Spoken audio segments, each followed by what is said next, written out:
Good evening, everyone. Hope you all are safe and sound. I welcome you all on behalf of Core Data for this webinar. Let's just give it a minute or two. I think there are other people are joining in, so let's wait for a couple of minutes.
Once again, good evening, everyone. I think we should start now since we've already passed a couple of minutes.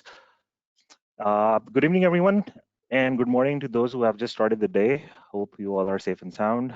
I once again welcome you to this webinar on behalf of Core Data. My name is Mohammed Abdullah. I'm working as an IT business consultant. I'm your host for today's webinar on the world of predictive analytics. Before I introduce our speaker for today, I'd like to say a few words about Core Data and its services. Core Data is an all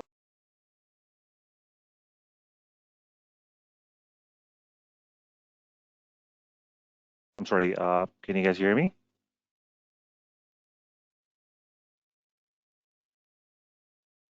Okay, anyways.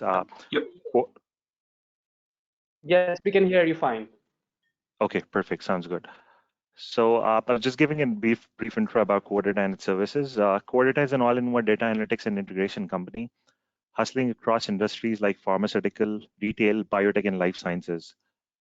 We help businesses future-proof their solutions, deepen their understanding of consumers, increase competitive advantage, and unlock operational efficiencies. Next slide. Our IT solutions have helped companies across Europe and United States automate and optimize their operations to make their lives easier.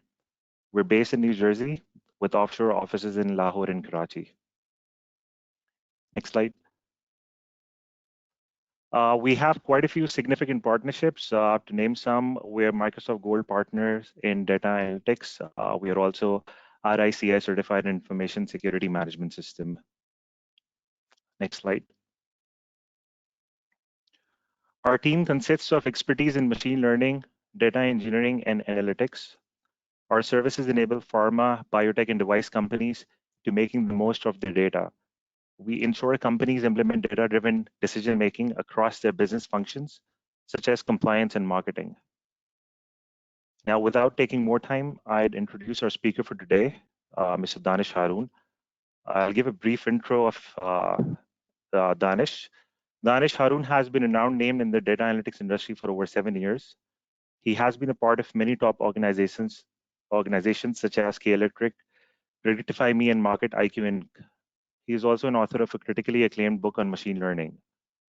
On behalf of Core Data, I welcome Mr. Danish Haroon. Thank you so much for taking out, Danish. Now handing over the virtual show to you. Just a quick note, if anyone has any questions at the end of the webinar, we have kept a Q&A session. For those who have any questions, they can write in the question box and we'll get back to them at the end.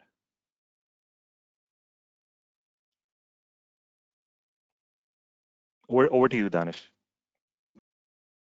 Abdullah, thank you for the introduction. Hello, everyone. Welcome to this exciting webinar, where you will learn about the ins and outs of a general perspective to predictive analytics.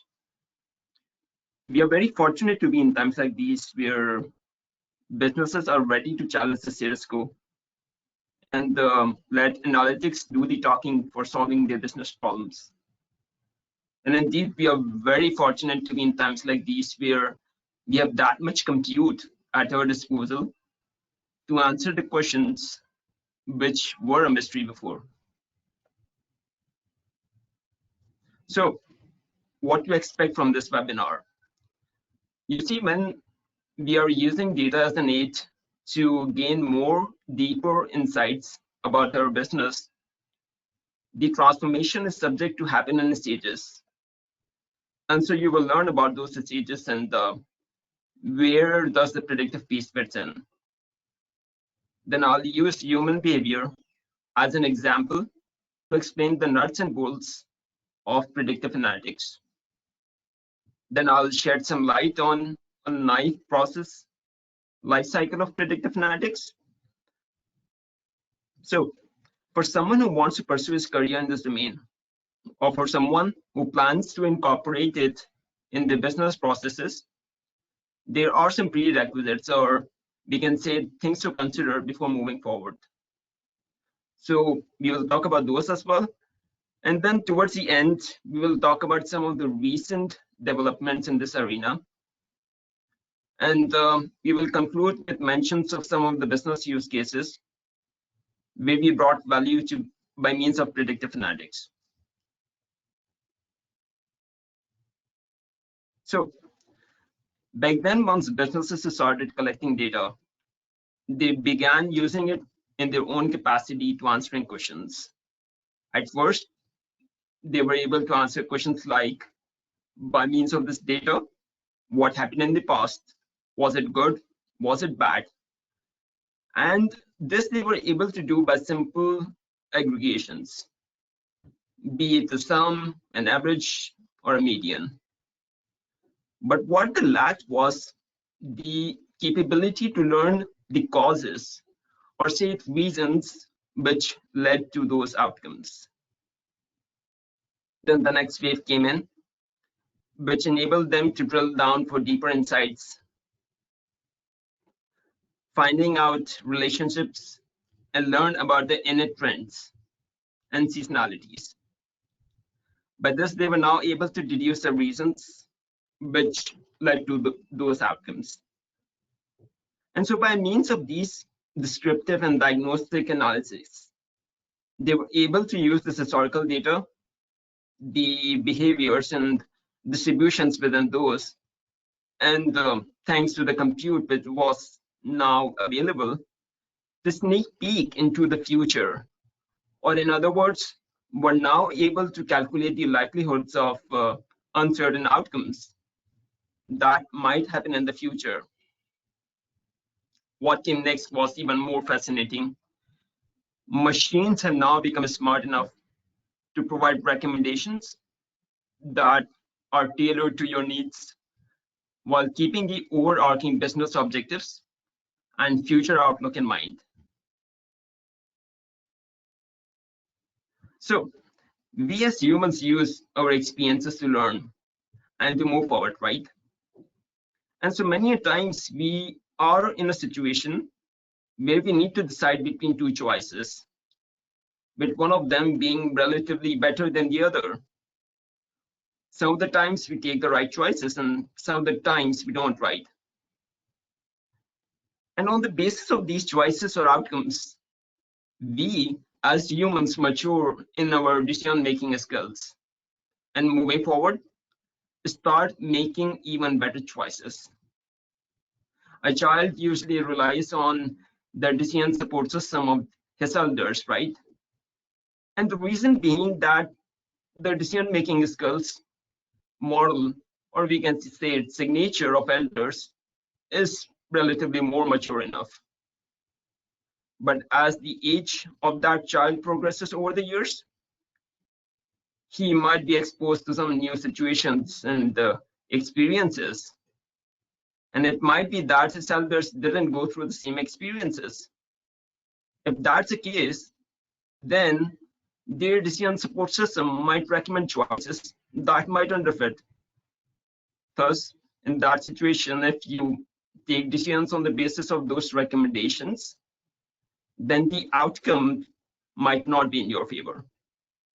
And that is when you start creating your own decision support system that inherits some signatures from your elders and some signatures that are tuned to your own new experiences.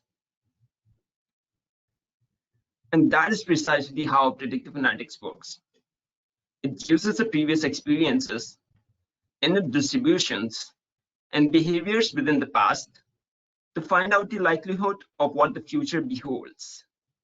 There are times when a feature drift can happen, but that I mean the behaviors might change moving forward. And thus, there will be a need to retrain the decision support system by incorporating the information that was not deemed necessary before. So, a general misconception among people is that predictive analytics just has to do with machine learning. However, the scope is much, much more bigger than that. So usually we start by understanding the business processes through a thorough audit. Try to find out the opportunity areas or say loopholes, and then classify those in the stages we discussed earlier. We then rank those business areas by means of the potential ROI and pick the most priority ones. Then we start looking for the data sources that have rich features and enough experiences to build a solid decision support system. Once the data is there, we apply descriptive and diagnostic analysis to basically have a feel of the data to see if there are some areas of concern within the data, be it the data quality issues, be it outliers, be it missing values. And then we fix them by means of transformations and imputations. We also look for potential correlations and relationships among features. And we also look for temporal features like trends and seasonalities. The model is trained on a subset of data, right? But when the model is put live in the real world, it will be exposed to unseen data as well that it wasn't exposed to during the training phase. Even then, we would want the statistical model to generate good forecasts, which means that it should generalize well on unseen data. So for that purpose, we split the data set, whereby one set is used to train the model, and on the other set, we apply the learned model and find the accuracy to check if it generalizes well on that set. If it generalizes well, then we can be confident that it will perform good on the unseen data as well. We then use the findings from the descriptive and diagnostic analysis we talked earlier to come up with a statistical model which can help us foresee the future. For this statistical model to bring utility within the existing business processes, we will have to deploy the model, nature of which can vary from case to case. It can be in the form of a presentational layer with visual forecasts and recommendations. It can be in the form of a data product, be it a website, mobile app, or IoT integration. which uses those predictions to automate business processes. The story won't end here. A constant monitoring of the model is important to see its performance over time. There might be a need of intervention if a feature drift happens, or in case you believe the process has to be made more leaner, or at times you believe that an additional piece of information is now available, which can further improve your estimations. So when embarking on a predictive analytics journey, you need to take into consideration the following prerequisites.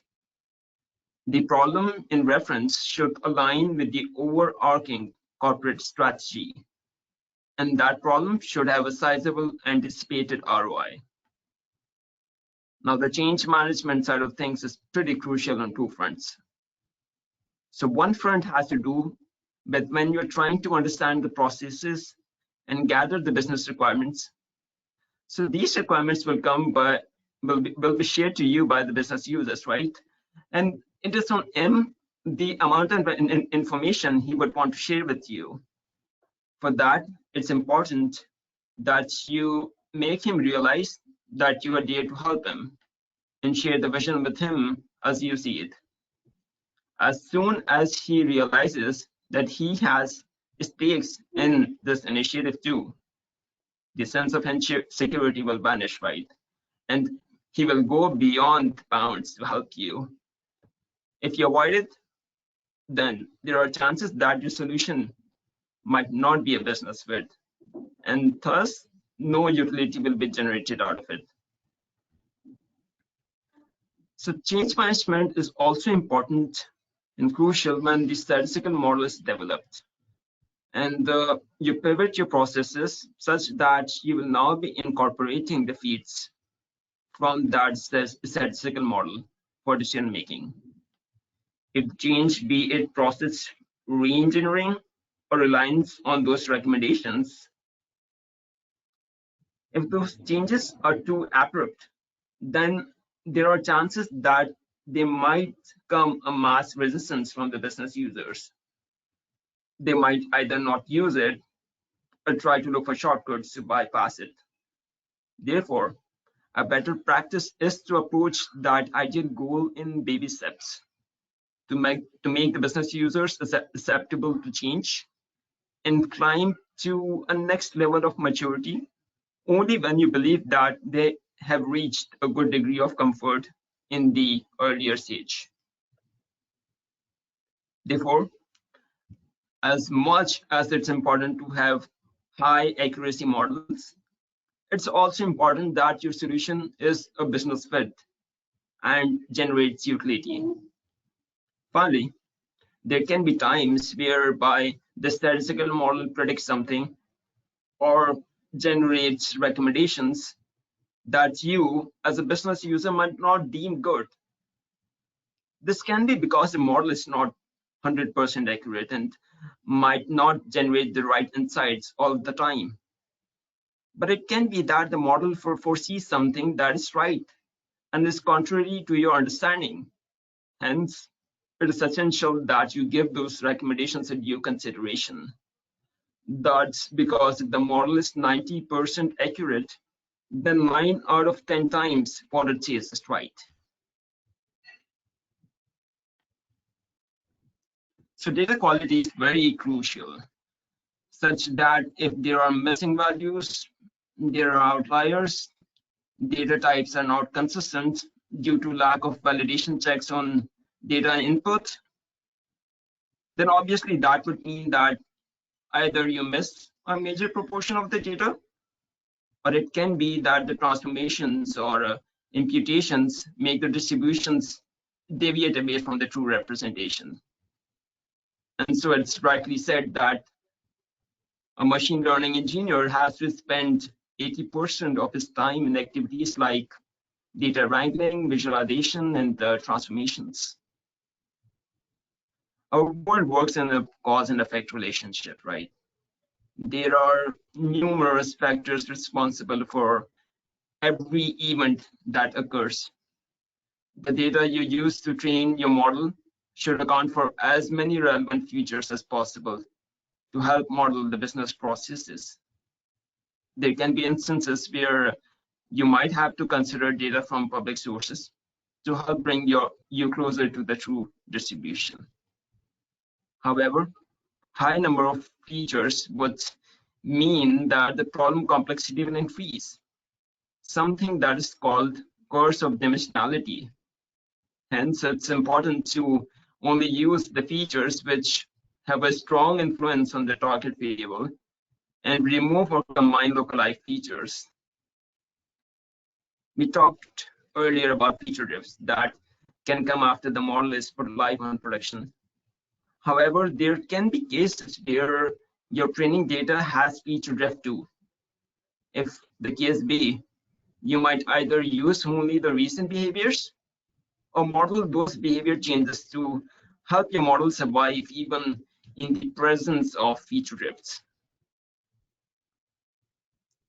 The fact is, the more experiences a model is exposed to, the better it can learn. Thus, a high volume or a huge amount of data can generate a strong model. However, it stands true only if the high volume data has diversity in terms of experiences. Otherwise, the model will overfit only to a limited number of experiences and underfit on all others.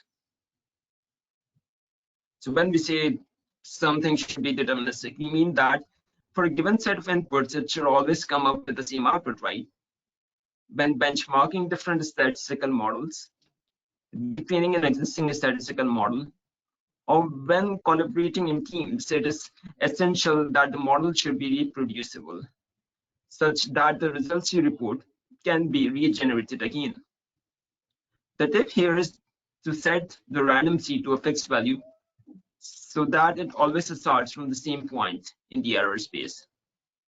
There can be instances where you see a strong correlation between a feature and the target variable.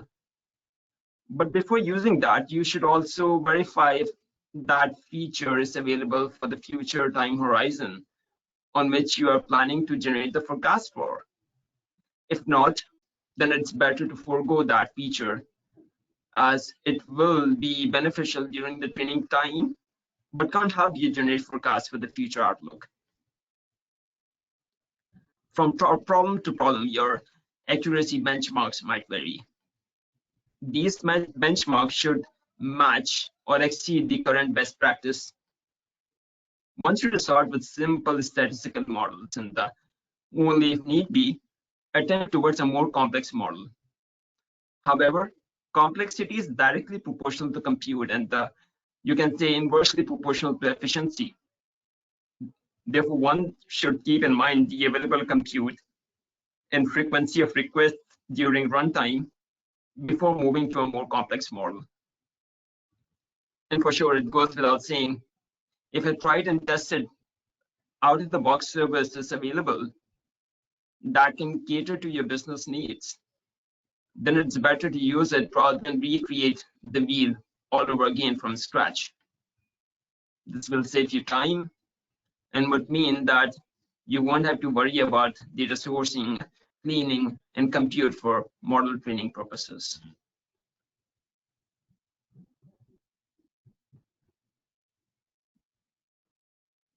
So there have been some recent developments in this domain, and here I will shed light on some of the more significant ones. It has not been a long time ago when, in order to work on predictive analytics, you had to have an environment set up, had to have a good compute and incur a sizable capex to work on complex problems. But times have changed now. Thanks to cloud compute, time to development has considerably reduced without you having to worry about the compute and environment. As the complexity of your model or the approach increases, the compute will scale automatically with close to 100% availability. And the interesting part is that you pay as you go, with some services which are even free of cost, And the collaboration within teams has taken it to a whole different level. And this leads me to another development, that is the advent of modular data pipelines. Tools like NIME, RapidMiner, Azure Machine Learning Studio are some of the modular development platforms that allow you to build machine learning pipelines without having to write a single line of code. If you don't find a functionality within these platforms, then there are even options that allow you to incorporate code snippets if need be within your modular pipeline. So one significant breakthrough has been the advent of variational automated coders. You might have understood by the name. VAEs comprise of two modules, an encoder and a decoder. Encoder encodes the input data into a lower order representation, and decoder reconstructs the original image from the lower order representation. This is obviously good with respect to the compression side of things. You can think of the lower order representation as a distribution of the net data, and thus it can be used to generate new data as well. Recently, researchers have built up on the concept of VAEs to introduce some new variants, one of which being the disentangled autoencoders. This specific variant gives you control to select the type of new data you would like to generate. Certain other variants of variational autoencoders are used for image completion to remove noise from the image. And noise here can mean a watermark as well. Moreover, there have been cases where VAEs were used to even convert a lower dimension image into a higher resolution counterpart. So quite powerful a discovery, I might say. Now these graphical processing units. So earlier GPUs were preferably used for gaming because you need a lot of compute for games, rendering and all. But later on, they found out that GPUs were really great for AI algorithms, as they comprise of large number of cores, which help in parallel processing. So in Internet of Things and the IoT networks, model training usually takes place on the master node instead of the edge nodes or the edge devices or the sensors. However, this requires data transfer from the edge devices that raise concerns of data privacy, data security, and the bandwidth issues. That is where federated learning comes in. It allows model training on the edge nodes with weights then transferred to the master node for reconciliation. As weights are transferred instead of the original or actual data, this means that data is not at risk and with less burden on the bandwidth. So following are some of the project mentions on which I worked on personally. And so these projects range across domains of retail, logistics, utility, and banking. So the first one I would like to talk about is the promotion tools. So you see, business managers usually run promotions to boost up the sales of their portfolio of items, right? And so those promotions can be buy one get one free. It can be you can buy a pack of 5 for $2. It can be a percentage discount as well. A promotion can have a single item, or you can say a collection of items as well, right? So promotion can be a part of the ad. That is, you can market that on some online channel and have an in-store marketing as well. Then there are some nitty-gritties in terms of the ad, such that you can market that on any page or position within the promotional circular. So the client here was interested to know how much sale uplift should they anticipate on running a specific promotion. So we created a solution for them, and it also helped them get a sale boost on items that weren't doing that good. It helped them maintain enough inventory to avoid stockouts, and suppliers were able to make sure that the supply of items and the goods is streamlined, and there are no issues from a sourcing point of view. Then the other use case I would like to talk about is the supplier churn analysis. So in some markets, there are, you can say, retail brokerage houses. So what they do is to build relationships and maintain documentation between the suppliers and the customers. Here by suppliers, we mean Topcos and Walmarts of the world. The suppliers are interested in getting their products shelved in the stores of these customers. So on each transaction that happens between the suppliers and customers, these brokerage houses get a commission out of it. So some time ago, they noticed that a huge number of suppliers were churning away.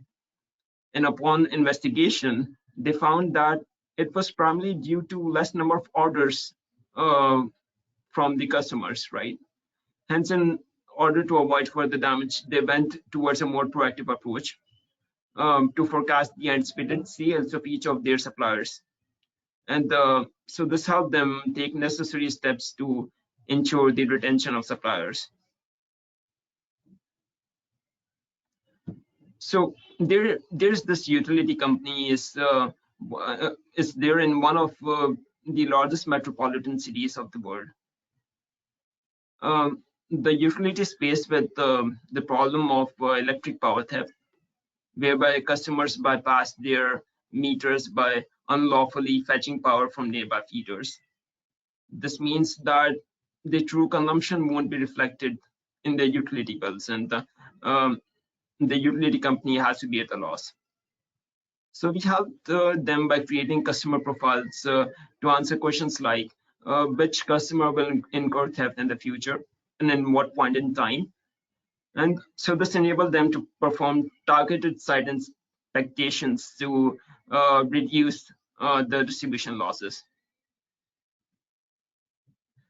So there's a bank in Africa with a huge network of branches across different cities.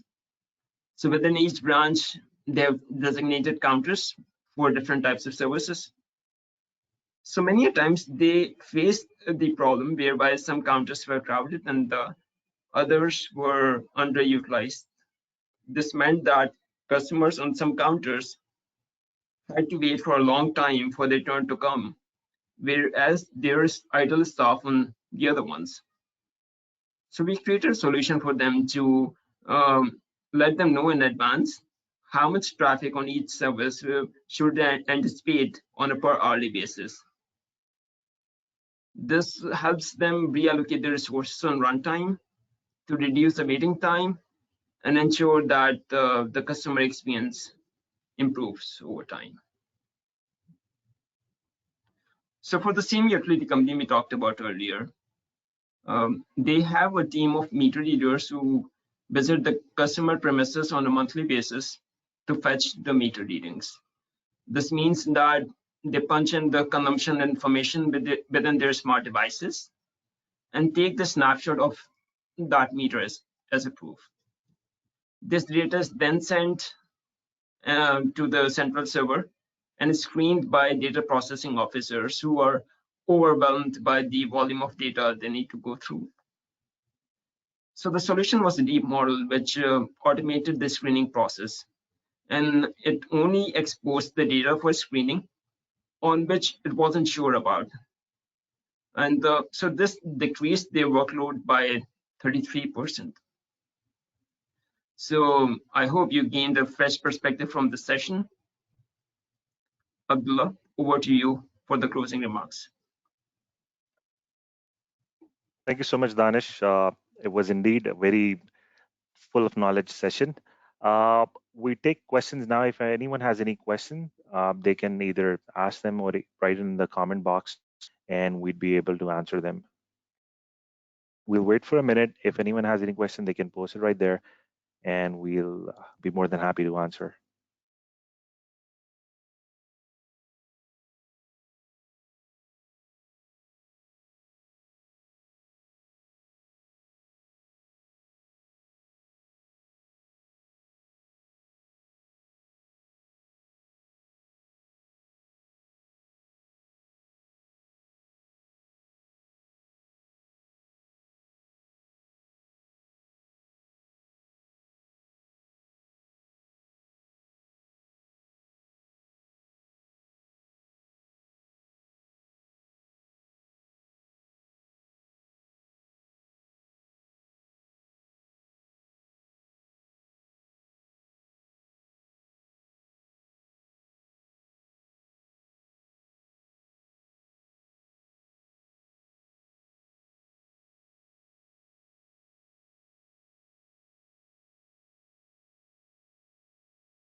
Okay, perfect. I think we're good. Nobody has any questions, and even in case, like, does anyone have any questions, they can just write it to us.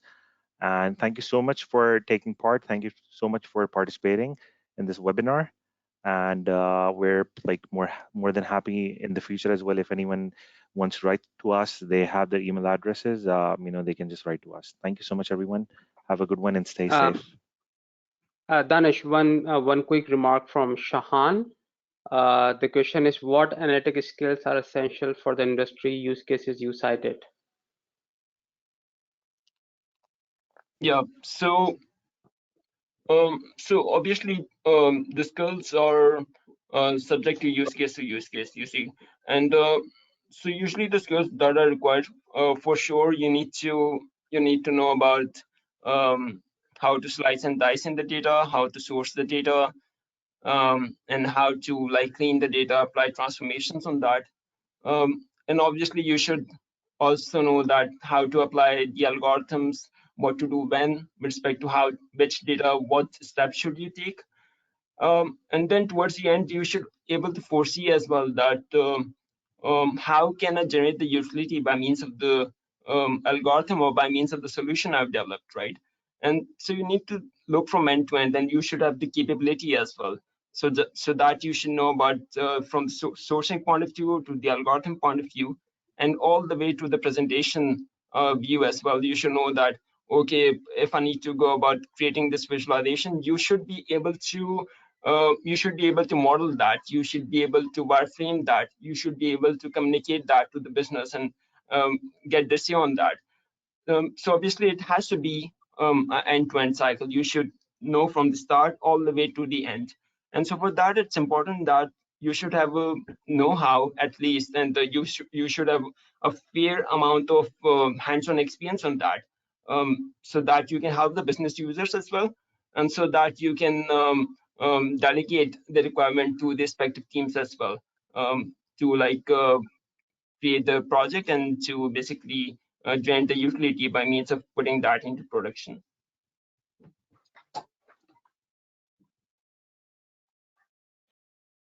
Thank you so much, Danish, for answering that. Sean, if you have any other question, you can just write it to us. If not, then we'll end the session right now.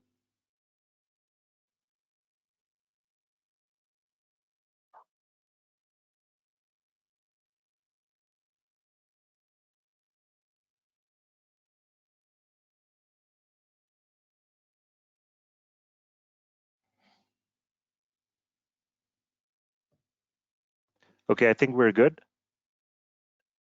Then thank you so much, everyone. Thank you so much, Danish, for taking our time. And we'll speak to you guys again. Take care and bye-bye.